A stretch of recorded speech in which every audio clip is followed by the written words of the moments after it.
Dua Raja-Raja pasal yang ke-6 ayat yang ke-13 sampai dengan ayat yang ke-18. Perhatikan baik, firman Tuhan berkata, "Berkatalah raja, pergilah melihat di mana dia, supaya aku menyuruh orang menangkap dia." Jadi cerita yang kita baca adalah bagian penggalan dari sebuah peristiwa di mana satu kali Raja Aram itu mengalami pertempuran dengan orang Israel. Tetapi orang Israel jauh lebih unggul, jauh lebih hebat, karena di balik semua peperangan itu ada nasihat yang diberikan oleh seorang nabi namanya Elisa.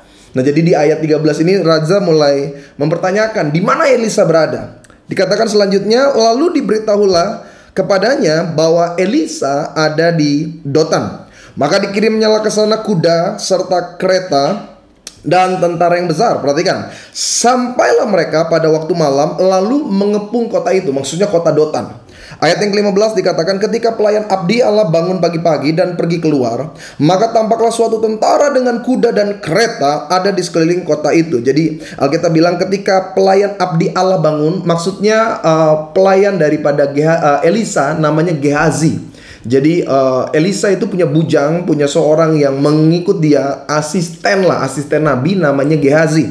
Jadi Gehazi bangun pagi-pagi, dia lihat tentara, kuda, kereta di sekeliling kota. Lalu berkatalah bujangnya itu kepada Elisa, "Celaka tuanku, apakah yang akan kita perbuat?" Jawab Elisa, "Jangan takut, sebab lebih banyak yang menyertai kita daripada yang menyertai mereka." Ini bagian yang cukup penting. Ayat 17, lalu berdoalah Elisa, "Ya Tuhan, bukalah kiranya matanya supaya ia melihat." Maka Tuhan membuka mata bujang itu sehingga ia melihat, dan tampaklah gunung itu penuh dengan kuda dan kereta berapi sekeliling Elisa. Ayat 18, ayat yang terakhir. Ketika orang-orang Aram itu turun mendatangi dia, berdoalah Elisa kepada Tuhan, "Butakanlah kiranya mata orang-orang ini." Maka dibutakannya lah mata mereka sesuai dengan doa Elisa. Saudara, kisah sepenggal yang kita baca di dalam perjanjian lama ini adalah kisah yang cukup menarik dan cukup baik untuk kita bahas di tengah keadaan yang mencekam di Indonesia pada Maret 2020 ini. Kenapa? Karena memang yang seperti saudara ketahui, mungkin dari berita saudara baca, bahwa keadaan Indonesia secara khusus sedang memasuki masa-masa yang kritis, di mana terjadi sebuah wabah namanya virus corona, atau kita sebut sekarang namanya COVID-19.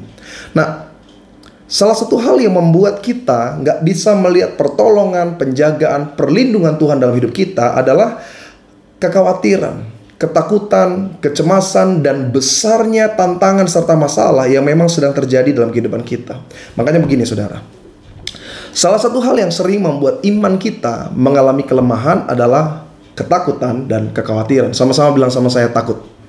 Sama-sama bilang sama saya khawatir. Nah, orang suka tanya begini sama saya, "Pendeta, rasa khawatir, takut, dan cemas itu salah nggak sih pendeta?" Ada orang seringkali bahkan berkata, "Oh, kita nggak boleh khawatir, kita nggak boleh takut, karena kekhawatiran dan ketakutan adalah sebuah dosa." Nah, ada hamba Tuhan yang bahkan mengkotakkan khawatir dan takut sebagai sebuah dosa. Nah, coba sama-sama kita mulai pelajari dulu apa sih kekhawatiran itu sendiri. Nah, saya catat di sini, kekhawatiran adalah sebuah perasaan gelisah yang dialami oleh seorang manusia. Perasaan gelisah, perasaan prihatin, atau rasa takut. Dan perasaan-perasaan ini biasanya berhubungan dengan pikiran-pikiran negatif terhadap sesuatu yang diduga akan terjadi di masa depan. Saya ulang sekali lagi kalimatnya. Jadi perasaan-perasaan gelisah, prihatin, takut, dan perasaan ini biasanya berhubungan dengan pikiran-pikiran negatif yang kita pikir, kita duga, kita asumsikan akan terjadi di masa yang akan datang. Nah, orang-orang yang diliputi oleh kekhawatiran, biasanya mereka tuh hidup di alam masa depan gitu. Maksudnya dia hidup hari ini, tapi pusing dan ribet dengan apa yang akan terjadi di depannya. Orang-orang seperti ini selalu menghabiskan waktu untuk berpikir.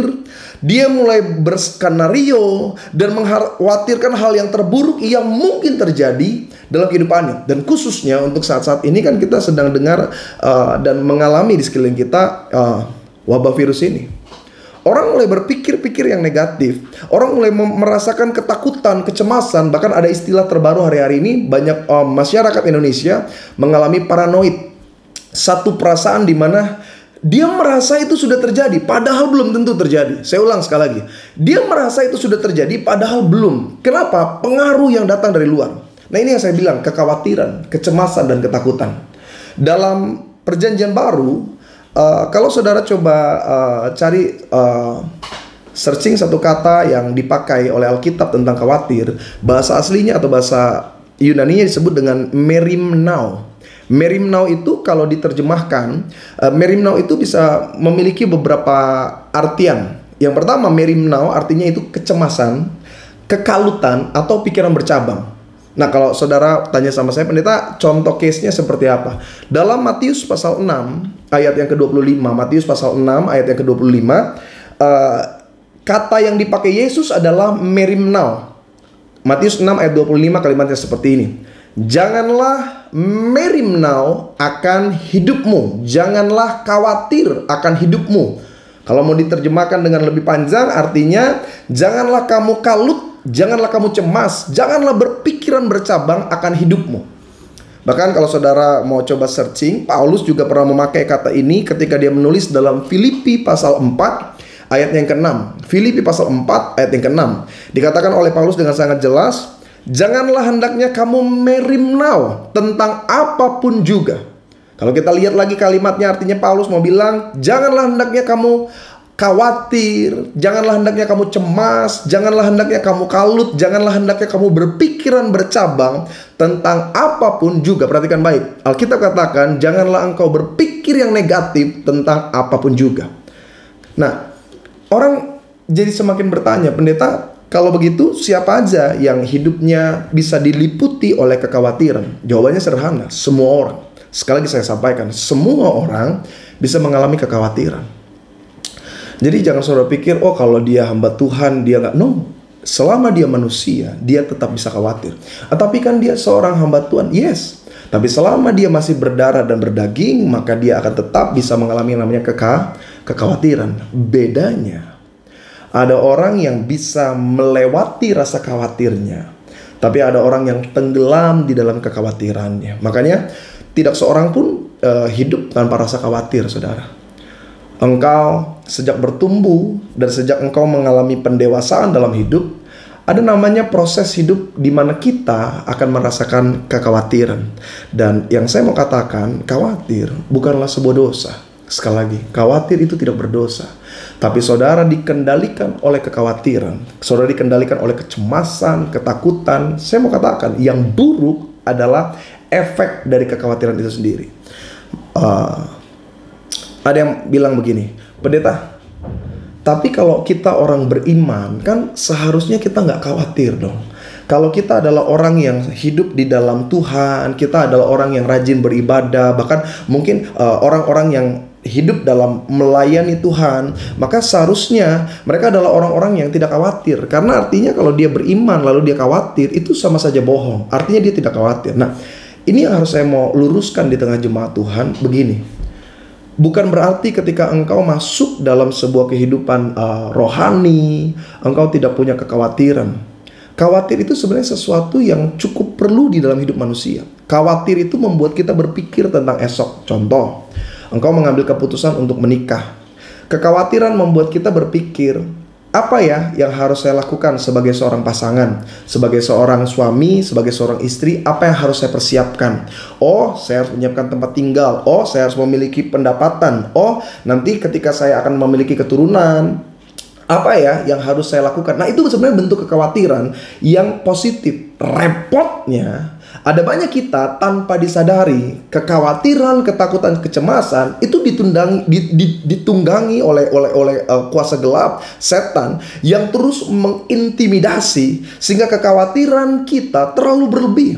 Dan dampaknya adalah kita lupa seberapa besar penyertaan Tuhan dalam hidup kita. Sekali lagi saya katakan, khawatir tidaklah berdosa, tapi kekhawatiran yang berlebih memberikan efek samping, di mana betul engkau berdoa, betul engkau membaca firman, tapi cuma sekedar lalu lalang.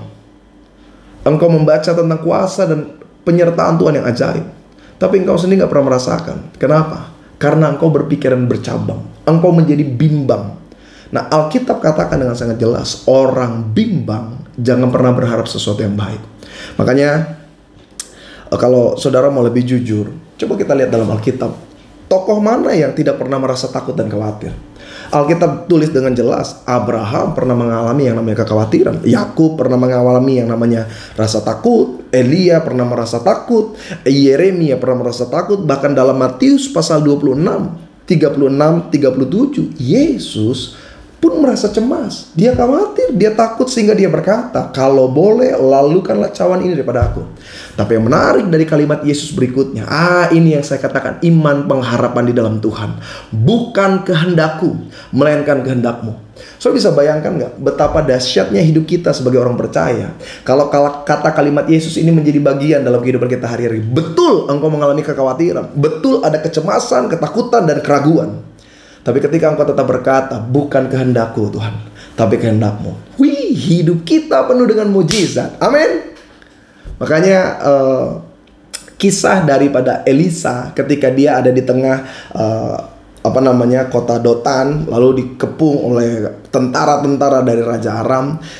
Gehazi itu alami hal yang sangat normal. Dia bangun pagi, dia kucek-kucek mata gitu, dia selamat pagi. Dan ketika dia buka jendela, dia lihat tentara kuda berdiri sekeliling, bahkan mungkin menutup seluruh pintu-pintu akses kota itu. Dan dia mulai khawatir. Dia, my God, apa yang harus saya lakukan? Dia berteriak kepada tuannya, celaka tuanku, seluruh tentara sudah bersiap untuk mencari kita. Tapi Elisa menyampaikan hal yang luar biasa. Dia berkata, Tuhan, bukalah matanya. Dia berdoa dan dia bilang, Tuhan, bukalah matanya. Dan seketika itu juga terbukalah mata rohani Gehazi. Dan dia melihat tentara Allah berkuda dan berapi mengelilingi, bahkan menutupi seluruh pegunungan di sekitar Dotan. Itu yang membuat Elisa, betul dia ada di tengah masalah. Betul dia menghadapi satu kenyataan, orang-orang Aram mengepung dan mencari dia. Tapi iman pengharapannya tetap kuat di dalam Tuhan. Nah, saya mau saudara, di dalam keadaan dan kondisi seperti ini di Indonesia, engkau harus punya iman dan pengharapan seperti Elisa. Kan kita kan makin ngeri ya. Coba deh saudara, sebagian kita, bahkan engkau yang tinggal di daerah Jabodetabek, khususnya DKI Jakarta, kan yang paling banyak terjangkit, tertular, dan mengalami kematian itu di daerah Jakarta. Yang lebih parah, kalau kita tahu ternyata tetangga kita sendiri. Ini kan secara manusia kita mulai khawatir. Nah, kekhawatiran itu sesuatu yang sebenarnya nggak salah. Engkau mulai bersikap untuk membatasi diri, mengisolasi keluarga supaya tidak terjadi pertemuan yang tidak perlu. Saudara mulai membersihkan tangan. Yang paling menakutkan bukanlah tindakan dari kekhawatiran itu, tapi efek dari kekhawatiran yang berlebih yang membuat engkau terus berpikir negatif aja. Baca berita, meninggal sekian, tidur, besok pagi lihat lagi, meninggal sudah naik sekian. Jadi kita hidup tuh khawatirnya minta ampun. Ada satu jemaat Tuhan bilang begini, pendeta, saya udah mulai work from home itu dari tanggal belasan ya. Jadi ketika kan Bapak Presiden Joko Widodo itu memberikan pengumuman pernyataan resmi Indonesia terjangkit virus ini di tanggal 2 Maret. Nah, beberapa kantor itu sudah mulai menetapkan work from home itu di tanggal-tanggal belasan lah. Gereja juga mulai tanggal 15, ada yang sudah tutup, ada yang tanggal 22. Dan jemaat ini bilang begini, pendeta, saya tuh di rumah itu makannya tuh teratur. Pagi sarapan, siang saya makan siang betul, istri saya masak sehat, 4 sehat 5 sempurna, malam saya makan, bahkan di jam-jam tertentu saya masih ngemil, ada tambahan snack. Kok saya sudah 2 minggu di rumah dan berat saya kok bukan bertambah ya pendeta? Padahal saya nggak ada aktivitas, saya lebih banyak istirahat tidur, saya nonton TV, saya duduk bersama dengan istri dan anak. Kok berat badan saya malah turun pendeta? Dan turunnya tuh nggak cuman setengah kilo, no, sekarang udah sekitar 3 kilo lebih. Kenapa ya pendeta? Jawabannya sederhana, pikiran. Pikiran yang dikuasai oleh kekhawatiran itu bisa merusak keadaannya. Makanya gini, Seorang petarung, seorang atlet, seorang yang akan bertanding, yang dipersiapkan paling utama adalah fisiknya, itu skillnya, kemampuan, cara dia mengatur strategi. Tapi saudara tahu nggak apa yang paling penting di luar daripada kemampuan fisiknya, yaitu pikirannya. Dia harus diberikan suges, dia harus diingatkan bahwa dia adalah seorang yang hebat, dia adalah seorang yang perkasa, dia adalah seorang yang mampu, seorang petarung yang akan bertinju, seorang atlet MMA. Dia harus berpikir terus bahwa dia lebih unggul daripada musuhnya. Walaupun kenyataannya seringkali musuhnya mungkin lebih berpengalaman, postur tubuhnya lebih besar, tekniknya lebih hebat, tapi dia harus terus memberikan kekuatan terhadap pikirannya. Supaya apa? Ketika dia bertanding, sebesar apapun lawannya, dia nggak down duluan. Dia akan tetap mencoba sampai mungkin dia akan melihat kemenangan. So bisa bayangin nggak kalau petinju stres terus, dia lihat musuhnya lebih besar gitu, dia belum bertanding aja dah. Itu jangankan ronde 3, baru mau mulai ronde aja, itu petinju udah, pulang deh, gue mah nggak bakat, gue mah nggak bisa. Nah kita coba lihat Daud kan dia tahu persis siapa Goliat. Goliat tinggi lebih besar, kemampuan lebih hebat, mungkin jam terbang dalam berperang itu jauh lebih tinggi dari Daud. Dan ketika Daud bertemu Goliat, apa yang kita katakan? Goliat bahkan memakai baju jirah lengkap dan Daud tidak memakai apa-apa.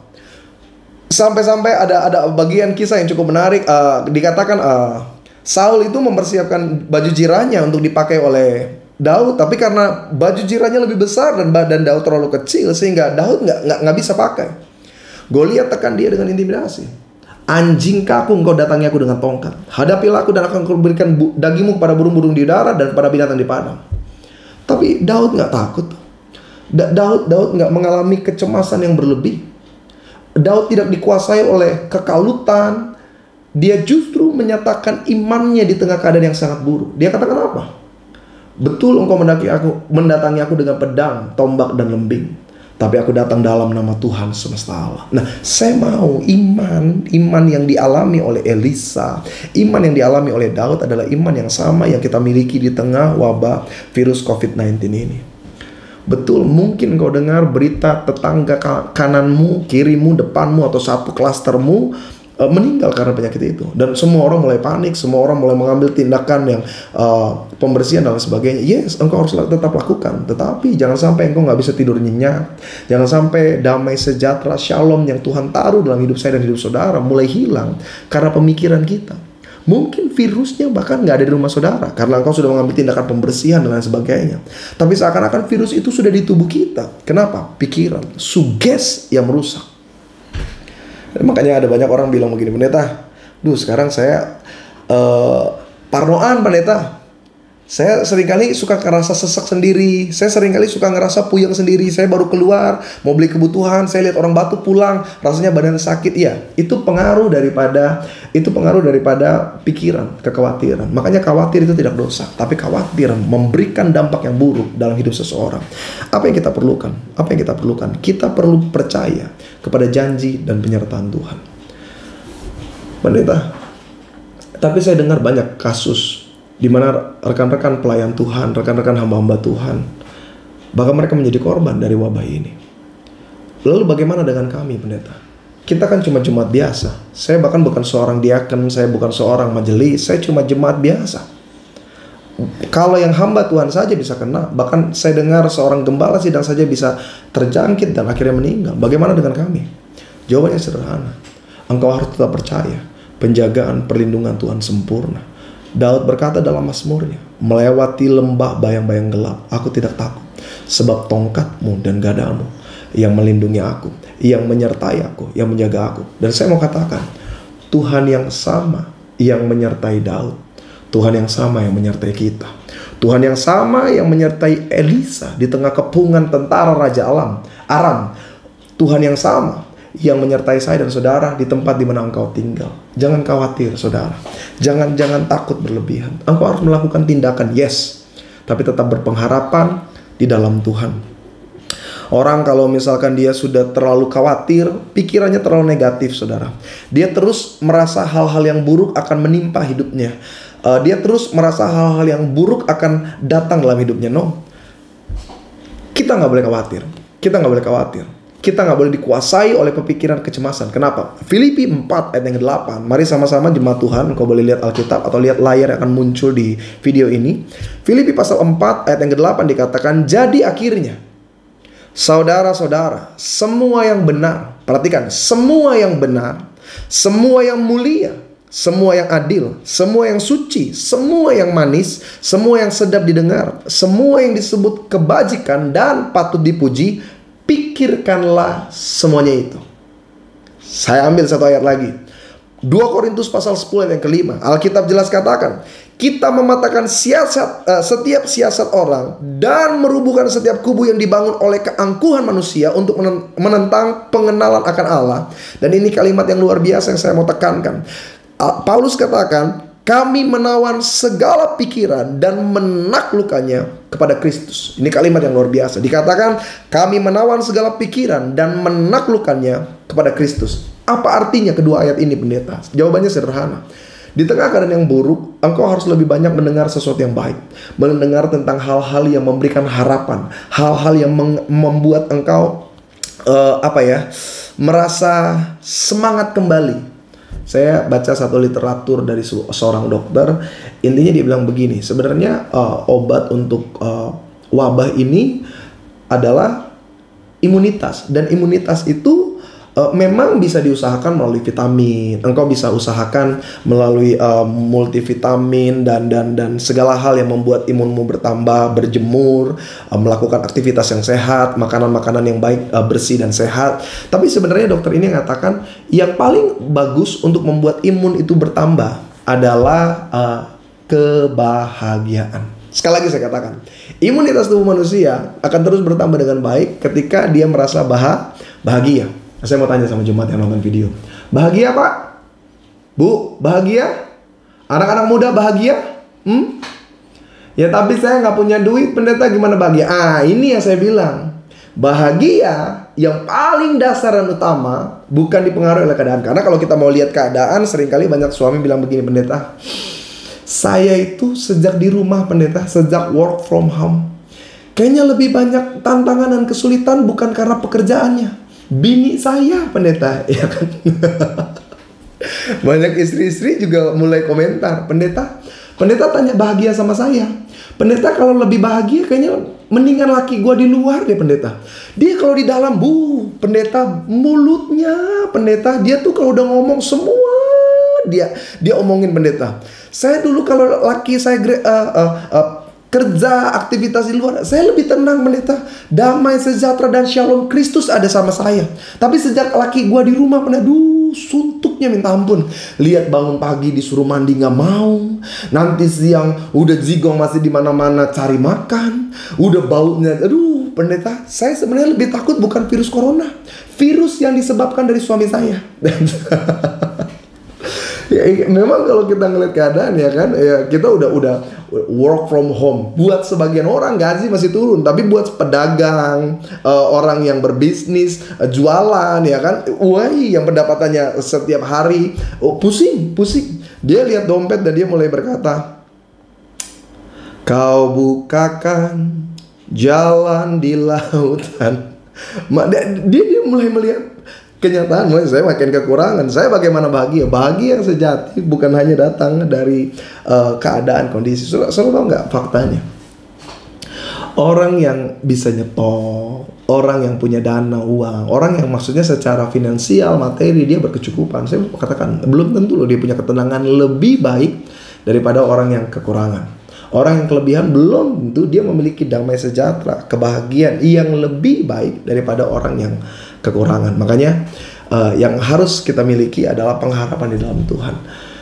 Sukacita kita tuh lebih lebih sejati gitu, lebih sempurna. Nah, bagaimana engkau bisa terus memiliki sukacita di dalam Tuhan, kebahagiaan di dalam Tuhan? Jawabannya sederhana. Perbanyaklah baca firman. Dengarlah khotbah-khotbah, kan banyak sekali ya di GBI HMJ. Saudara bisa dengar banyak kebenaran firman Tuhan melalui hamba Tuhan yang luar biasa. Dari Gembala Sidang kita sendiri, Bapak Pendeta Helmianto, dari Pendeta Fernando Sinaga, Pendeta Yunus Kurniawan, Pendeta Richard Surinta, Pendeta Samuel Rosen, Pendeta, ada juga yang paling bagus itu sekarang tuh di di YouTube itu ada pendeta YB Tambayong, itu juga bagus. Jangan dimatiin. Saudara baru dengar gitu aja udah mau langsung di skip videonya, jangan. Tapi intinya firman tuh menguatkan. Ada banyak hamba-hamba Tuhan juga membuat video-video streaming seperti ini. Perdengarlah, perbanyaklah. Saudara bisa dengar, apalagi kan di rumah ya yang punya wifi puji Tuhan, yang dapat wifi gratis dari tetangga juga puji Tuhan, yang pakai kuota ya banyak-banyak puasa lah ya kan. Dia udah mau cari damai sejahtera, hilang damai sejahtera karena kuotanya juga habis. Saudara, Tuhan itu kalau dia kasih sukacitanya itu tidak dibatasi oleh apapun. Sukacitanya itu benar-benar melekat dan membuat kita semakin yakin. Betul 1000 rebah, betul 10.000 rebah, tapi kita tetap berdiri melihat pertolongan Tuhan terjadi dalam hidup kita. Makanya Gembala Sidang GBI HMJ menekankan kepada setiap jemaat Tuhan, mari sama-sama di tengah keadaan seperti ini, perbanyaklah mendengar firman, perbanyaklah mendengar hal-hal yang baik daripada Allah. Seperti yang Alkitab katakan dalam Filipi, apa yang manis, apa yang benar, apa yang suci, apa yang adil, apa yang sedap didengar, apa yang disebut kebajikan dan patut dipuji, pikirkanlah semuanya itu. Mari sama-sama jemaat Tuhan GBI HMJ, saya ingin memberikan himbauan. Perbanyaklah aktivitas dalam kerohanian. Ketika engkau diizinkan ada di rumah, ketika anakmu tidak bersekolah, mungkin juga suamimu punya kesempatan untuk bisa bekerja di rumah, perbanyaklah ibadah, bangun mesbah di dalam keluarga, berdoa. Ayo Pak, kalau engkau dulu jarang berdoa, mungkin di momen seperti ini engkau harus banyak berdoa. Bu, ayo mari ingatkan suamimu, anakmu, anak-anak muda, anak-anak yang terkasih dalam Tuhan. Ayo ingatkan papa mama, ma, yuk berdoa. Ibadah di dalam rumah nggak butuh waktu yang panjang, no, cukup singkat, sederhana, tapi memiliki satu perjumpaan ilahi di dalam hadirat Tuhan. Menyembah, seperti dalam gereja ini engkau diajar oleh Gembala Sidang, doa, pujian, penyembahan, dan kebenaran firman Tuhan. Maka secara tidak engkau sadari, imunitas tubuh kita mulai bertambah, terus bertambah. Kenapa? Karena yang ada dalam saya dan saudara, roh yang dalam kita lebih besar daripada apapun yang ada di dunia ini. Sehingga betul ada keadaan yang menakutkan, betul engkau mengalami sesuatu yang buruk, tapi engkau selalu percaya janji Tuhan akan tetap terjadi, iya dan amin dalam hidup kita. Mari kita satu dalam doa, kita tundukkan kepala, kita tutup mata. Hamba berdoa, Tuhan, untuk setiap kami yang mendengar video kebenaran firman Tuhan pada kesempatan kali ini, dimanapun mereka berada, sedang duduk, berdiri, atau berbaring, kami percaya kuasa Tuhan lebih besar dari apapun. Segala bentuk kecemasan, kekhawatiran, segala bentuk kekalutan, pikiran-pikiran yang bercabang, pikiran-pikiran negatif, hari ini dengan kuasa daripada Allah, hamba doa Tuhan ganti dengan shalom yang baru, berkat Allah daripada sorga memberikan ketenangan, memberikan kekuatan, pengharapan dan sukacita, sehingga betul ada wabah penyakit di sekitar kami, tapi imunitas kami bertambah, bukan hanya karena multivitamin atau obat yang kami konsumsi, tapi karena ada sukacita ilahi dan ada satu kesadaran bahwa roh yang ada pada kami lebih besar dari ada di dunia ini. Maka hamba berdoa dalam nama Yesus bagi gereja GBI HMJ dimanapun jemaat Tuhan berada di masa-masa seperti ini, Tuhan berikan mereka kekuatan, pegang tangan mereka, pegang keluarga mereka, pegang ekonomi mereka, pegang masa depan mereka, sehingga kami tetap melihat rencana Tuhan terjadi baik bagi setiap kami. Kami berdoa bagi Gembala Sidang kami, Bapak Pendeta Helmi Janto bersama dengan Ibu Panglingsu. Tuhan memberkati Gembala Sidang kami, selalu diberikan kekuatan, kesehatan, selalu diberikan kebahagiaan, sehingga melalui tantangan seperti ini, Gembala Sidang kami, Bapak Pendeta Helmi Janto tetap bisa memberikan impartasi kuasa Tuhan bagi seluruh jemaat Tuhan. Maka biarlah firman yang sudah kami dengar pada kesempatan kali ini berakar, bertumbuh, berbuah, menjadi berkat dalam kehidupan kami. Maka dalam nama Tuhan Yesus Kristus, Allah bekerja dalam hati dan hidup kami. Tuhan Yesus memberkati. Amin. Terima kasih Bapak Ibu yang terkasih. Demikian yang dapat saya sampaikan melalui kesempatan video khotbah ini. Saya Pendeta YB Tambayong dari GBI HMJ mengucapkan Tuhan selalu menyertai saudara dan Tuhan selalu memberkati saudara. Shalom.